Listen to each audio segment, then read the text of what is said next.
कभी सोचा है कि सिर्फ 24 घंटों में दुनिया कितनी बदल सकती है? आज हम बात करेंगे 17 जनवरी 2026 की, एक ऐसा दिन जिसने दुनिया पर अपनी एक अलग ही छाप छोड़ी। तो क्या हुआ था इस दिन? देखिए, एक तरफ था एक नया टेक अलायंस, दूसरी तरफ हेल्थ सेक्टर में एक बहुत बड़ी कामयाबी।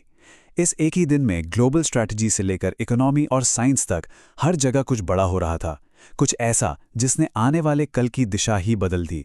तो चलिए शुरुआत करते हैं ग्लोबल पॉलिटिक्स की दुनिया से। इसे एक शतरंज की बिसात समझिए, जहां नए नए खिलाड़ी मैदान में उतर रहे हैं और कुछ ताकतवर गठबंधन वो तो खेल के नियम ही बदल रहे हैं। और इसी बिसात पर एक बहुत बड़ा दांव खेला गया।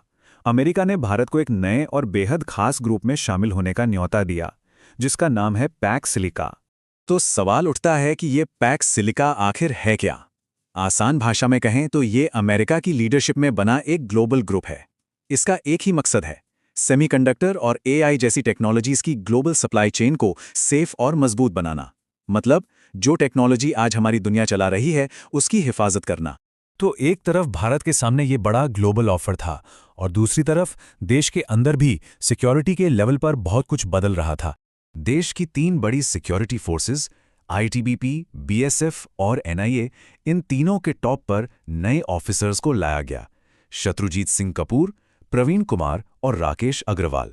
जाहिर है, इतना बड़ा फेरबदल देश की सुरक्षा रणनीति पर असर तो डालेगा ही। भारत से दूर यमन में भी लीडरशिप में एक बड़ा बदलाव देखने को मिला। वहां के पूर्व विदेश मंत्री साया मोहसिन जिंदानी को देश का नया प्रधानमंत्री बनाया गया।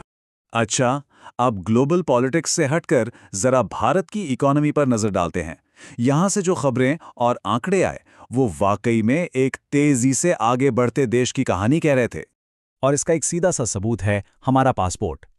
हेनले पासपोर्ट इंडेक्स 2026 में भारत की रैंक 5 पायदान ऊपर आ गई, 85 से सीधे 80 पर। इसका मतलब यह है कि अब इंडियन पासपोर्ट होल्डर्स के लिए दुनिया में घूमना फिरना और आसान हो गया है। और सिर्फ इतना ही नहीं, देश के अंदर भी इकोनॉमिक लीडरशिप में एक बड़ा उलटफेर हुआ।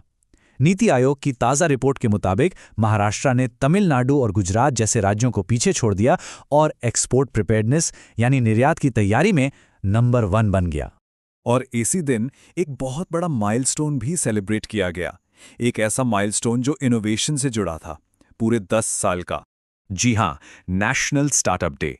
इस दिन स्टार्टअप इंडिया मिशन को लॉन्च हुए पूरे 10 साल हो गए। याद है, 2016 में शुरू हुआ था। इस एक मिशन ने देश में बिजनेस करने का पूरा तरीका ही बदल दिया, हजारों नए आइडियाज को हकीकत में बदला। चलिए, अब इकोनॉमी से आगे बढ़कर साइंस और हेल्थ की दुनिया में चलते हैं। यहां भी कुछ बहुत ही रोमांचक और जरूरी डेवलपमेंट्स हुए हैं। सबसे पहले बात करते हैं एक बहुत ही गंभीर जेनेटिक बीमारी की, सिकल सेल एनीमिया।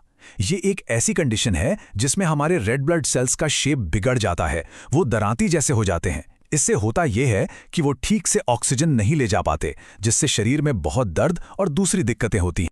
तो इस बीमारी के खिलाफ लड़ाई तेज हो गई है।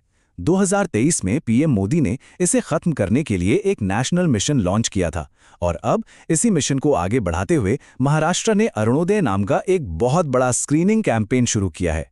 मकसद साफ है, 2047 तक भारत से इस बीमारी को जड़ से मिटाना। अच्छा, जमीन की बीमारियों से हटकर अब आसमान की तरफ देखते हैं, चांद पर।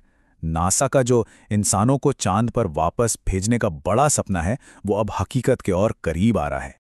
नासा का आर्टेमिस 2 मिशन, ये इस प्रोग्राम का पहला ऐसा मिशन होगा जिसमें एस्ट्रोनॉट्स भी होंगे।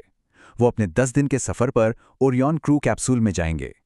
ये स्पेस एक्सप्लोरेशन के इतिहास में एक नया चैप्टर लिखने जैसा है। और आखिर में बात करते हैं हमारे अपने प्लैनेट की। यहां एक ही दिन में हमें एक सिक्के के 2 पहलू देखने को मिले, एक तरफ उम्मीद और दूसरी तरफ चिंता। तो उम्मीद वाली खबर ये थी कि दुनिया के सबसे बड़े एनवायरमेंटल अवार्ड्स में से एक का ऐलान हुआ। इसे अक्सर एनवायरमेंट का नोबेल प्राइज भी कहा जाता है। और 2026 का टाइलर प्राइज मिला अमेरिकन बायोलॉजिस्ट टोबी कियर्स को। क्यों? उनकी कमाल की रिसर्च के लिए। उन्होंने जमीन के नीचे मौजूद फंगल नेटवर्क्स पर काम किया और बताया कि ये नेटवर्क क्लाइमेट चेंज से लड़ने में कितने जरूरी हैं। वाकई एक शानदार खोज। लेकिन जैसा मैंने कहा, सिक्के का दूसरा पहलू भी था। एक तरफ ये अच्छी खबर थी तो दूसरी तरफ पश्चिम बंगाल से निपाह वायरस के कुछ संदिग्ध मामलों की खबर आई। ये एक ज़ूनोटिक बीमारी है, मतलब जानवरों से इंसानों में फैलती है, और इसका मोर्टेलिटी रेट यानी मृत्यु दर काफ़ी ज़्यादा है। ये हमें याद दिलाता है कि खतरा अभी टला नहीं है। तो देखिए, एक ही दिन की खबरों में तरक्की भी है और खतरा भी। इनोवेशन की अविश्वसनीय कहानियां भी हैं और सामने खड़े संकट भी। तो सवाल ये उठता है कि आने वाले वक्त की कहानी कौन लिखेगा? हमारा भविष्य किस रास्ते पर जाएगा? ये एक ऐसा सवाल है जो हम सबको सोचना होगा।